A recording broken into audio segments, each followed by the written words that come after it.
Hello दोस्तों, स्वागत है आप सभी को अपने इस यूट्यूब चैनल के इस कोचिंग क्लास में। दोस्तों आज हम लोग इस वीडियो में देखेंगे कक्षा 8 का विज्ञान का चैप्टर 1। चलिए वीडियो को शुरू करते हैं। फसलों की कटाई के बाद उन्हें सुखाने की प्रक्रिया क्या कहलाती है? ऑप्शन ए है सिंचाई, बी है निराई, सी है कटाई और डी है सुखाई। दोस्तों इसका सही आंसर हो जाएगा ऑप्शन नंबर डी यानी कि सुखाई। दूसरा प्रश्न, फसलों की वृद्धि के लिए कौन सा पोषक तत्व सबसे महत्वपूर्ण है? ऑप्शन ए है नाइट्रोजन, बी है फास्फोरस, सी है पोटेशियम और डी है सभी। दोस्तों इसका सही आंसर हो जाएगा ऑप्शन नंबर डी यानी कि सभी। चलिए आगे देखते हैं। खेतों में पानी देने की प्रक्रिया क्या कहलाती है? ऑप्शन ए है सिंचाई, बी है निराई, सी है कटाई और डी है बुआई। दोस्तों इसका सही आंसर हो जाएगा ऑप्शन नंबर ए यानी कि सिंचाई। चलिए आगे देखते हैं। फसलों को नुकसान पहुंचाने वाला जीव कौन से हैं? कीट, कृंत, दोनों, कोई नहीं। दोस्तों फसलों को नुकसान पहुंचाने वाले जीव इनमें से दोनों हो जाएंगे, इसलिए ऑप्शन नंबर सी हो जाएगा। फसलों की कटाई के लिए कौन सा औजार उपयोग किया जाता है? हल, दरांती, कुदाल, बीज बोने की मशीन। दोस्तों इसका सही आंसर हो जाएगा दरांती। चलिए आगे बढ़ते हैं। फसलों की बुआई के लिए कौन सा मौसम सबसे उपयुक्त है? ऑप्शन ए है गर्मी, बी है सर्दी, सी है वर्षा, डी है मौसम पर निर्भर करता है। दोस्तों इसका सही आंसर हो जाएगा ऑप्शन नंबर डी यानी कि मौसम पर निर्भर करता है। चलिए आगे बढ़ते हैं। फसलों की वृद्धि के लिए आवश्यक 3 तत्व कौन से हैं? ऑप्शन ए है नाइट्रोजन, फास्फोरस, पोटेशियम, बी में है नाइट्रोजन, ऑक्सीजन, कार्बन डाइऑक्साइड, सी में है पानी, हवा, धूप और डी में है पानी, मिट्टी, हवा। दोस्तों इसका सही आंसर हो जाएगा ऑप्शन नंबर ए यानी कि नाइट्रोजन, फास्फोरस और पोटेशियम। चलिए क्वेश्चन नंबर 8 देखते हैं। फसलों को खरपतवार से बचाने के लिए क्या किया जाता है? ऑप्शन ए है निराई, दूसरा है सिंचाई और तीसरा है कटाई और चौथा है बुआई। दोस्तों इसका सही आंसर हो जाएगा ऑप्शन नंबर ए यानी कि फसलों को खरपतवार से बचाने के लिए इसको साफ सफाई यानी निराई की जाती है। चलिए क्वेश्चन नंबर 9 देखते हैं। फसलों की उत्पादकता बढ़ाने के लिए क्या किया जाता है? यानी कि फसलों को ज़्यादा पैदावार बढ़ाने के लिए क्या किया जाता है? चलिए ऑप्शन ए देखते हैं उर्वरकों का उपयोग, बी में है सिंचाई और सी में है कीटनाशक का उपयोग और डी में इनमें से सभी। दोस्तों इसका सही आंसर हो जाएगा यानी कि इनमें से सभी। चलिए क्वेश्चन नंबर 10 की ओर बढ़ते हैं।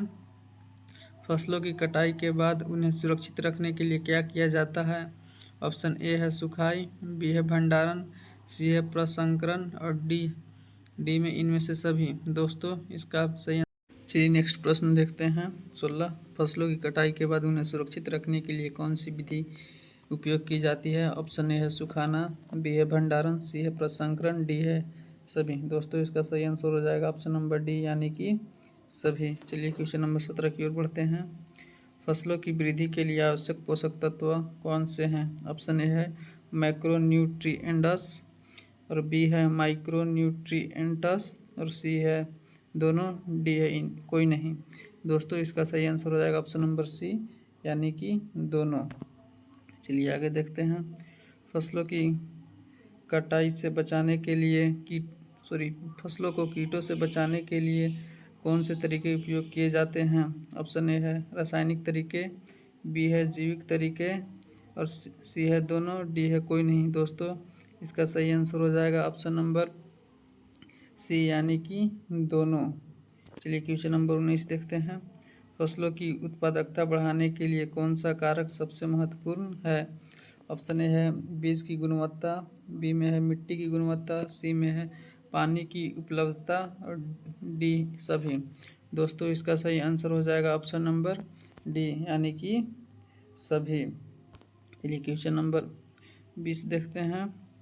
फसलों की कटाई के लिए कौन सा समय सबसे उपयुक्त है? ऑप्शन ए है फसल जब पूरी तरह से पक जाए, बी है जब फसल आधी पकी हो, सी है जब फसल कच्ची हो, डी है कोई नहीं। दोस्तों इसका सही आंसर है ऑप्शन नंबर ए यानी कि फसल जब पूरी तरह पक जाए। चलिए नेक्स्ट प्रश्न देखते हैं। फसलों की वृद्धि के लिए आवश्यक मिट्टी का पीएच मान क्या होना चाहिए? दोस्तों इसका सही आंसर हो जाएगा ऑप्शन नंबर यानी कि ए, मिट्टी का पीएच मान 6 से 7 होना चाहिए। चलिए क्वेश्चन नंबर 22 की ओर बढ़ते हैं। फसलों को उगाने के लिए कौन सी मिट्टी सबसे उपयुक्त है? ऑप्शन ए है रेतीली मिट्टी, बी में है दोमट मिट्टी, सी में है चिकनी मिट्टी, डी में है कंकरीली मिट्टी। दोस्तों इसका सही आंसर हो जाएगा ऑप्शन नंबर बी यानी कि दोमट मिट्टी। चलिए आगे बढ़ते हैं। फसलों की सिंचाई के लिए कौन सा स्रोत सबसे अच्छा है? ऑप्शन ए है नहर, बी है तालाब, सी है कुआं और डी है वर्षा। दोस्तों इसका सही आंसर हो जाएगा ऑप्शन नंबर सी यानी कि वर्षा। चलिए क्वेश्चन नंबर 24 की ओर। फसलों की कटाई के बाद उन्हें साफ करने की प्रक्रिया क्या कहलाती है? दोस्तों इसका ऑप्शन ए है थ्रेसिंग, बी में है विनिंग और सी में है कटाई और डी में है सुखाई। दोस्तों इसका सही आंसर हो जाएगा ऑप्शन नंबर ए यानी कि थ्रेसिंग। चलिए क्वेश्चन नंबर आगे बढ़ते हैं। फसलों की उत्पादकता बढ़ाने के लिए कौन सी तकनीक उपयोग की जाती है? ऑप्शन ए है फसल चक्र, बी है मिश्रित फसल, सी है अंतर फसल, डी है सभी। दोस्तों इसका सही आंसर हो जाएगा ऑप्शन नंबर डी यानी कि सभी। चलिए क्वेश्चन नंबर 26 की ओर बढ़ते हैं। फसलों को वृद्धि के लिए आवश्यक तत्व कौन से हैं? दोस्तों ऑप्शन ए है नाइट्रोजन, बी में है नाइट्रोजन फास्फोरस पोटेशियम, बी में है कार्बन हाइड्रोजन ऑक्सीजन, सी में है दोनों, डी में है कोई नहीं। दोस्तों इसका सही आंसर हो जाएगा ऑप्शन नंबर सी यानी कि दोनों। चलिए क्वेश्चन नंबर 27 की ओर बढ़ते हैं। फसलों को नुकसान पहुंचाने वाले कीट कौन से हैं? ऑप्शन ए है तनाछेदक, पत्ती खाने वाली कीट और सी में है दोनों और डी में है कोई नहीं। दोस्तों इसका सही आंसर हो जाएगा ऑप्शन नंबर सी यानी कि दोनों। चलिए क्वेश्चन नंबर 28 की ओर। फसलों की सिंचाई के लिए कौन सी विधि सबसे अच्छी है? ऑप्शन ए है बूंद सिंचाई और बी में है स्प्रिंकलर सिंचाई, सी में है नहर सिंचाई और डी में है सभी। दोस्तों इसका सही आंसर हो जाएगा ऑप्शन नंबर यानी कि बूंद बूंद सिंचाई। चलिए क्वेश्चन नंबर 29। फसलों की कटाई के लिए कौन सा औजार उपयोग किया जाता है? हल, दरांती, कुदाल, बीज बोने की मशीन। दोस्तों इसका सही आंसर हो जाएगा ऑप्शन नंबर बी यानी कि दरांती। चलिए आज का सबसे अंतिम प्रश्न। फसलों की उत्पादकता बढ़ाने के लिए कौन सा कारक सबसे महत्वपूर्ण है? ऑप्शन ए है बीज की गुणवत्ता, बी में है मिट्टी की गुणवत्ता, सी में है पानी की उपलब्धता और डी में है सभी। दोस्तों इसका सही आंसर हो जाएगा ऑप्शन नंबर डी यानी कि सभी। चलिए आज का वीडियो यहीं पे ख़त्म करते हैं। धन्यवाद।